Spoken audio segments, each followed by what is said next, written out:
যদি দাড়ির অস্তিত্ব, দাড়ির সুন্নতের কোনো অস্তিত্ব আল্লাহ পাকের, আল্লাহ সুবহানাহু ওয়া তাআলা নাজিল হওয়া বিধানে আমরা না পাই, যদি জামার সুন্নত, টুপির সুন্নত, পাগড়ির সুন্নত, জুব্বার সুন্নত, আর যত রকমের হাজার হাজার সুন্নত, যদি এগুলো কোরআনুল হাকিম আল্লাহ সুবহানাহু ওয়া তাআলা যদি কোনো অস্তিত্বই কোরআনুল কারীম যদি নাজিল না করেন, অথচ আমরা সেটাকে আল্লাহর বিধানের মতো, আমরা পালন করি, বা ওই এই এই যে নিয়ে মানে আউট অফ কনটেক্সট আল্লাহ সুবহানাহু ওয়া তাআলার বিধানের বাইরে, সাবজেক্টের বাইরে, সিলেবাসের বাইরে, এগুলো কোথায় থেকে উৎপত্তি হয়েছে? এই দাড়ি নবীর সুন্নত, এই জামা নবীর মানে সুন্নত, আর নবীর সুন্নত মানে জান্নাত, মানে দাড়ি রাখলে জান্নাত, যা এই জুব্বা ওয়ালা জামা গায়ে দিলে জান্নাত, পাগড়ি মাথা দিলে জান্নাত, নবীর একটা সুন্নত আদায় করলে, একটা সুন্নত আদায় করলে 70টা শহীদের মর্যাদা। এই যে ব্যাপারগুলো পুরো পৃথিবী জুড়ে চলে আসছে, কোরআনুল কারীমে যখন আমরা যাব, আল্লাহ সুবহানাহু ওয়া তাআলা শিরক সম্বন্ধে যতগুলো আয়াত বলেছে, ওই শিরক সম্বন্ধে আয়াতগুলোর কাছে যখন আমরা যাব, তো আমরা দেখতে পাবো এইগুলো নবীর নাম করে যা বানিয়ে রেখেছে, যা রিচুয়াল চলছে, এগুলো যদি বাস্তবায়িত করা যায়, কেউ যদি আমল করে, তো জান্নাত তো দূর কা বাত, জান্নাত তো দূরের কথা, সে আল্লাহর বিধানের সঙ্গে নিজের ইফতারা মানে নিজের রচনা করা, বানানো জান্নাত তো দূরের কথা, আল্লাহর বিধানের সাথে অন্য নিজের বিধানকে জুড়ে দেওয়ার কারণে, কেন সুন্নত, দাড়ির সুন্নত আল্লাহ বলেননি আমি দাড়িকে সুন্নত বানিয়ে আমার জান্নাতের যাওয়ার সোর্স বানিয়ে নিলাম। জামার কথা আল্লাহ সুবহানাহু ওয়া তাআলা জামা সুন্নতের কথা বলেননি, অথচ জামাকে আমি সুন্নত বানিয়েছি, এই জন্য সুন্নতে জামা গায়ে দেওয়া যায় আমার জন্য জান্নাতে যাওয়া সহজ হয়ে যাবে, আমি জান্নাত পাবো, এভাবে জামা টুপি। তো যদি আমরা কোরআনুল হাকিমের আলোকে দেখি, তো জান্নাত তো দূরের কথা, এইগুলোর কারণে আমাদেরকে জান্নাত থেকে আল্লাহ সুবহানাহু ওয়া তাআলা ছুঁড়ে দেবেন।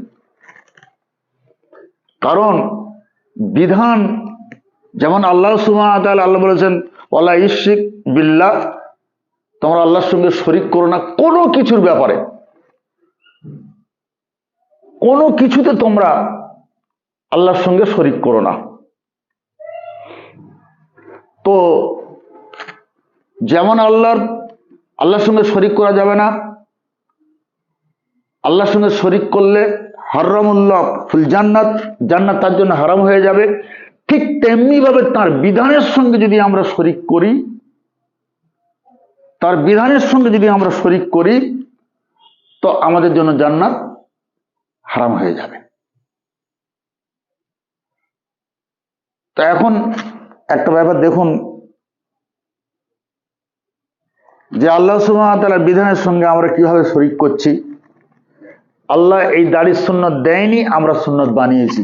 আল্লাহর বিধানের দাড়ির সুন্নত নেই, আমরা সুন্নত বানিয়েছি, আল্লাহর বিধানের সঙ্গে শরিক করা হলো। আল্লাহর বিধানে এই পোশাকের সুন্নত নেই, আমরা পোশাকের সুন্নত বানিয়েছি, আল্লাহর বিধানের সঙ্গে শরিক করে দেয়া হলো। আল্লাহর বিধানের টুপির সুন্নত নেই, এই গাগরির চুলের সুন্নত নেই, বা আরো যত রকমের মেসওয়াকের সুন্নত নেই, আমরা ওগুলোকে সুন্নত বানিয়েছি।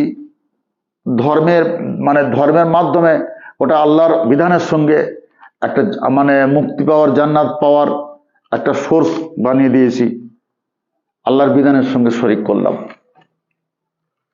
তো বড় দুঃখের ব্যাপার, এটা আমাদের যদি একটু আমরা শিরক সম্বন্ধে আল্লাহ সুবহানাহু ওয়া তাআলা কোরআনুল কারীমে যে কটা আয়াত বলেছেন, ওই কটা আয়াত যদি আমরা দেখি, আমাদের অন্তর্দৃষ্টি আল্লাহ সুবহানাহু ওয়া তাআলা, আল্লাহর কোরআন খুলে দেবে, আমাদের চক্ষু খুলে যাবে। তো আমরা দেখতে পাবো, আমরা এই জান্নাত পাওয়ার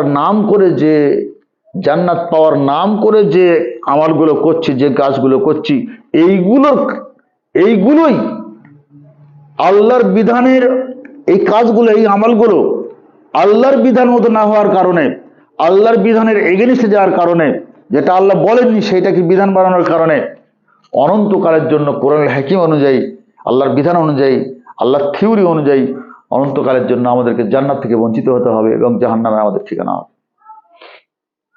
আর আজকের ডিবেটে আমরা দেখতে পাই যে এই out of concept, out of context, আল্লাহ সুবহানাহু ওয়া তাআলা নাজিল করার সিলেবাসের বাইরে, সাবজেক্টের বাইরে যেগুলো রিচুয়াল প্রচলিত, কোথায় থেকে কে বানিয়েছে এখনো পর্যন্ত আমরা এটা ধরতে পারছি না। এই যে প্রচলিত সোলার টেক্সচারটা, এই প্রচলিত সোলার টেক্সচারটা, এটা কে বানিয়েছিল? এই টেক্সচারটা কোথায় থেকে এলো? কে আবিষ্কার করেছিল? এটা 99% তো দূরের কথা, 1000-এর মধ্যে একটা নামাজি, যে নামাজি এতদিন নামাজ পড়ছে, ওই নামাজিকে জিজ্ঞাসা করলে নামাজি বলতে পারবে না। অথচ আমরা ইতিহাসে দেখতে পাই ইমাম আবু হানিফা রহমাতুল্লাহ, ওনার 39 জন ওলামা পরিষদ, ইমাম আবু হানিফার 39 জন ওলামা পরিষদ এই নামাজের টেক্সচারটা বানিয়েছিলেন। তারা কিছু কোরআনুল হাকিমের আয়াত, কিছু হাদিস, কিছু ইজমা, কিছু কিয়াস, কিছু ফিকহ দিয়ে এই সোলার টেক্সচারটা বানিয়েছিলেন। কিন্তু আজকের আমাদের সমাজ এমন অজ্ঞতার অন্ধকারে ডুবে আছে, এমন অন্ধকার, পুঞ্জীভূত অন্ধকারে ডুবে আছে। 100-এর মধ্যে 99 জন তো দূর কা বাত, 1000-এর মধ্যে একটা মানুষ, একটা নামাজির জানা আছে কিনা আপনি খবর নিয়ে দেখুন, আপনি খুঁজে পাবেন না। একটা মানুষ বলতে পারবে না এই নামাজটা কে বানিয়েছিল, এই নামাজের টেক্সচারটা কে বানিয়েছিল। বা আপনি একটা নামাজির কাছে আপনি শুনতে পাবেন না যে আপনি যে নামাজটা পড়ছেন, এই নামাজের যে নিয়ম কানুনগুলো, এগুলো আপনি কোথায় থেকে জেনেছেন, এর অথেন্টিক দলিল কি? আপনি যে এই প্রথমে ইন্নী ওয়াজ্জাহতু ওয়াজহিয়া লিল্লাযী ফাতারাস সামাওয়াতি ওয়াল আরদ এটা বলে দাঁড়ালেন, তারপরে সূরা ফাতিহা পড়ছেন, তারপর রুকু করছেন, সেজদা করছেন, আরো কিরাত পড়ছেন, আরো সুবহান রাব্বিয়াল আলা সুবহান রাব্বিয়াল এগুলো বলছেন। তা আপনি এগুলো এটা কোথায় থেকে জেনেছেন? আর আপনি যেখান থেকে জেনেছেন সেই সোর্সটা কি, সেটা কি অথেন্টিক, বিশুদ্ধ, সঠিক, না ভুল, নাকি বানানো, নাকি ওটা কোনো কিচ্ছু অস্তিত্ব নেই, অথচ আপনি মানুষের দেখা দেখি ওইগুলো করে যাচ্ছেন। 1000-এর মধ্যে একটা কি দুটো মানুষ বলতে পারবেন না যে আমি থিওরি ধরে এভিডেন্স ধরে আমি এই আমলগুলো করতেছি, একটা মানুষ বলতে পারবে না। এই জন্য আল্লাহ সুবহানাহু ওয়া তাআলা একটা আয়াত আমাদের জানিয়ে দিয়েছেন। আল্লাহ বলছেন আমিনহুম উম্মিয়ুনা লা ইয়ালামুনাল কিতাবা ইল্লা আমানিয়া ওয়া ইনহুম ইল্লা ইয়াজুন্নুন। রাসূল যারা উম্মি, তাদের কিতাব সম্বন্ধে শুধু অলিক ধারণা আছে, কিতাব সম্বন্ধে তাদের একটা অলিক ধারণা। তিনবার কুল হুয়াল্লাহ পড়লে 1 খতম কোরআনের নেকি, এক খতম কোরআন কোরআন পড়ার নেকি মোটামুটি আমলনামা দেওয়া হবে। কোরআন যে কনস্টিটিউশন বাই ল অফ আল্লাহ, কোরআন যে আল্লাহ সুবহানাহু ওয়া তাআলার বিধান, কোরআন একটা বিজ্ঞপ্তি, একটা নোটিশ, আল্লাহ সুবহানাহু ওয়া তাআলার হেদায়েত, আদেশ, নসিহত, উপদেশ, মাউইজাতুল হাসানা, সর্বোত্তম ওয়াজ, যেটা বাস্তবায়ন করলে আল্লাহ সুবহানাহু ওয়া তাআলা বলেন ফাদখুলি ফি ইবাদি ওয়াদখুলিল জান্নাতি, ফজর 29-30। যে আমার আদেশ নিষেধ, কোরআনুল কারিমে আমি আল্লাহ সুবহানাহু ওয়া তাআলা যতগুলো আদেশ এবং নিষেধ করেছি এবং যে উপদেশগুলো দিয়েছি, এই ধরিত্রীর বুকে যে কটা গোলাম আমার সেই আদেশ নিষেধের ফলো করবে, আর আমি আল্লাহ সুবহানাহু ওয়া তাআলা যে উপদেশ দিয়েছি, আমার উপদেশকে যে মেনে চলবে, অদখুলিল জান্নাতি, ওই কজন জান্নাত পাবে। কিন্তু আজকের আল্লাহ সুবহানাহু ওয়া তাআলার সেই বিধান, একটু আগে স্যার বলছিলেন, হানিফ স্যার, যে আল্লাহর কথাগুলো পড়াকে আমরা মানে কার্যকরী করার মতো মানে আমাদের মুক্তির উপায় ভেবে নিয়েছি। যে আল্লাহর বিধান, আল্লাহর কনস্টিটিউশন, আল্লাহর বিধিনিষেধ, আল্লাহর উপদেশ নসিহত, এগুলো পালন না করে পড়লেই আমাদের জান্নাতে পাওয়ার রাস্তা খুলে যাবে।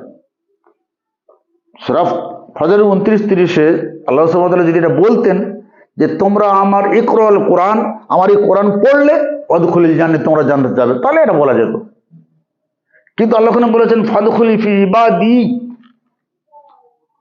যারা আনুগত্য করবে আমার, ইবাদি ইবাদত, আল্লাহর আদেশ নিষেধের অনুগত দাসের মতো আল্লাহর আদেশ নিষেধ পুরো জীবনটা পালন করে যাবে, অনুগত দাসের মতো আল্লাহ সুবহানাহু ওয়া তাআলার উপদেশগুলো মান্য করে যাবে, অদখুলিল জান্নাতি। কিন্তু আজকের আমাদের সমাজে, স্যার যেটা বলেছেন ঠিক বলেছেন, যে আজকের আমাদের সমাজে সেইটা আল্লাহর বিধান পাঠ করলেই জান্নাত হয়ে যাবে। তো আজ আমাদের নজরের সামনে প্রচুর আমরা ডিবেট দেখেছি, সেই ডিবেটগুলো দেখেছি যেগুলো আল্লাহ সুবহানাহু ওয়া তাআলা কোনো বিধান হিসেবে নাজিল করেননি, সেইগুলো নিয়ে ডিবেট হচ্ছে। যেগুলো ইফতারা, কোরআনুল কারীমে আল্লাহ সুবহানাহু ওয়া তাআলা প্রচুর আয়াত দিয়েছেন যেটাকে বলা হয়েছে ইফতারা, তারা রচনা করেছিল আউট অফ কনটেক্সট, আল্লাহর নাজিল করা বিধানের বাইরে, আল্লাহর নাজিল করা সাবজেক্টের বাইরে, আল্লাহ সুবহানাহু ওয়া তাআলা নাজিল করা সিলেবাসের বাইরে যেগুলো বানানো হয়েছে, রচনা করা হয়েছে, সেইগুলো নিয়ে আমরা প্রচুর পরিমাণে ডিবেট দেখতে পাই। অতএব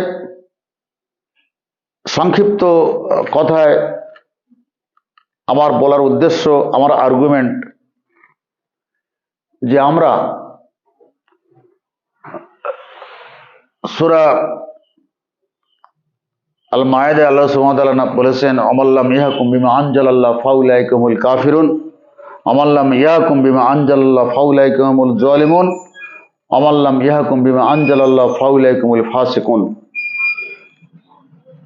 যারা আল্লাহর নাজিল করা বিধান অনুযায়ী হুকুম দেয় না, আল্লাহর নাজিল করা বিধান অনুযায়ী ফায়সালা করে না, ব্যক্তি, পারিবারিক, সমাজ, রাষ্ট্র, আল্লাহর নাজিল করা বিধান অনুযায়ী যারা ফায়সালা করে না, বিচার ফায়সালা করে না, আদেশ নিষেধ করে না, তারা কাফের, তারাই জালেম, তারাই ফাসিক। কাফের মানে আল্লাহর বিধান প্রত্যাখ্যানকারী, সত্য প্রত্যাখ্যানকারী, জালেম আত্মধ্বংসকারী, ফাসিক সত্য অমান্যকারী, সত্যত্যাগী। তাই আয়াত থেকে পরিষ্কার হয়ে গেল একমাত্র আল্লাহ সুবহানাহু ওয়া তাআলার, আমরা যদি কুফরি থেকে বাঁচতে চাই, মৃত্যু পর্যন্ত আল্লাহর নাজিল করা বিধান অনুযায়ী ব্যক্তি, পারিবারিক, সমাজ, রাষ্ট্রে আমাদের ফয়সালার ব্যবস্থা করতে হবে।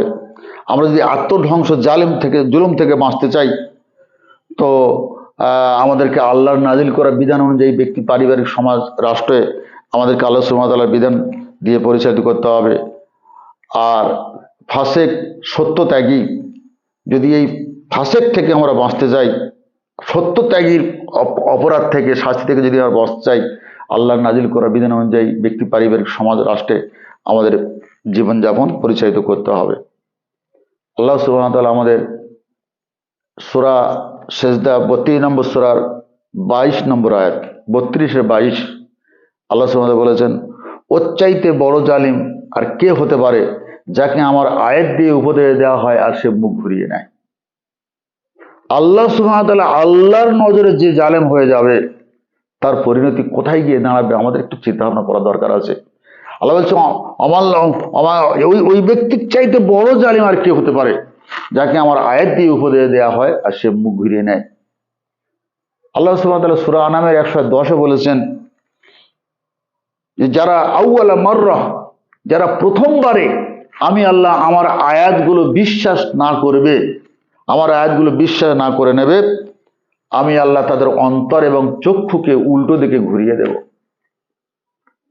অর্থাৎ একটা ব্রাহ্মণ যদি কোরআনে একটা কথা বলে, কে বলছে ওটা বড় কথা নয়, কি বলছে ওইটাই ব্যাপার। কে বলছে ওটা কোনো নো ফ্যাক্ট, কি বলছে ওইটাই ফ্যাক্ট। ও ব্রাহ্মণ, কিন্তু কোরআনের বনী ইসরাইলের 83 নম্বর আয়াতটা বলছে তোমাদের পিতামাতার সামনে উপ শব্দটা করো না, তোমাদের কোরআনে লেখা আছে। বনী ইসরাইল 23 নম্বর আয়াতে লেখা আছে। সঙ্গে সঙ্গে আমাকে, উনি ব্রাহ্মণ হতে পারে, কিন্তু উনি যে কথাটা বললেন আল্লাহ সুবহানাহু ওয়া তাআলা নাজিল করার বিধান, আমার সঙ্গে সঙ্গে বলতে হবে সামিনা ওয়া আতানা গুফরানাকা রব্বানা ওয়া ইলাইকাল মাসির। হে রব, আপনার আয়াত যখন, আপনার কথা আমি শুনলাম আর মাথা নত করে মেনে নিলাম। একটা একটা একটা শত্রু যদিও হয়, সে আমার চরম শত্রু, সে সে একদিন একজন মানুষের কাছে বলছে যে সূরা বাকারা 83 নম্বর আয়াতে আল্লাহ সুবহানাহু ওয়া তাআলা বলেছেন অকুলুল লিন-নাসি হুসনা, যখন তুমি মানুষের সঙ্গে কথা বলবে, হে মানুষ তোমরা যখন কথা বলবে উত্তম কথা বলবে। ও আমার চরম শত্রু হতে পারে, কিন্তু কিন্তু সে যে কথাটা বলেছে আমার মনিবের কথা, 100% জান্নাত পাওয়ার কথা। ব্যাস, মানুষের সঙ্গে উত্তম কথা বলবে, ওই দিন থেকে আমি ওই কথাটা আমাকে মাথার উপর দাঁড় করে নিতে হবে। মৃত্যু পর্যন্ত আমি আর মানুষের সঙ্গে অধম কথা বলবো না, সর্বোত্তম কথা মানুষের সঙ্গে আমি বলে যাব। যতবার কোরআনুল কারীমের এই কথাটা মনে উঠবে যে আমার আল্লাহ আদেশ করেছে তোমরা অকুলুল লিন-নাসি হুসনা, মানুষের সঙ্গে উত্তম কথা বলবে, আর আমি মানুষের সঙ্গে উত্তম কথা বলে যাচ্ছি, যতবার উত্তম কথা বলবো প্রত্যেকটা কথা বলা আমার জন্য ইবাদত হবে। অতএব আল্লাহ সুবহানাহু ওয়া তাআলা পুরো কোরআনুল কারীমে প্রত্যেকটা আয়াত আমাদের বিশ্বাস করে নিতে হবে, আর আয়াত অনুযায়ী জীবনটা শুদ্ধিতে হবে। আমাদের সমাজে প্রচলিত যে একটা মানুষ যদি কেউ মানে ইসলাম কবুল করতে চায়, তাকে কলমা পড়ানো হয়, অর্থাৎ ঈমান আনয়ন করো। সেটা কি? আশহাদু আল্লা ইলাহা ইল্লাল্লাহ বা লা ইলাহা ইল্লাল্লাহ মুহাম্মাদুর রাসূলুল্লাহ, এটা পড়া হয়। কিন্তু আমরা সূরা বাকারার 136 এবং 137 যদি দেখতে পাই, সেখানে ঈমান কারে কয় আল্লাহ সুবহানাহু ওয়া তাআলা আমাদের শিখিয়ে দিয়েছেন। আল্লাহ স্বয়ং ঈমান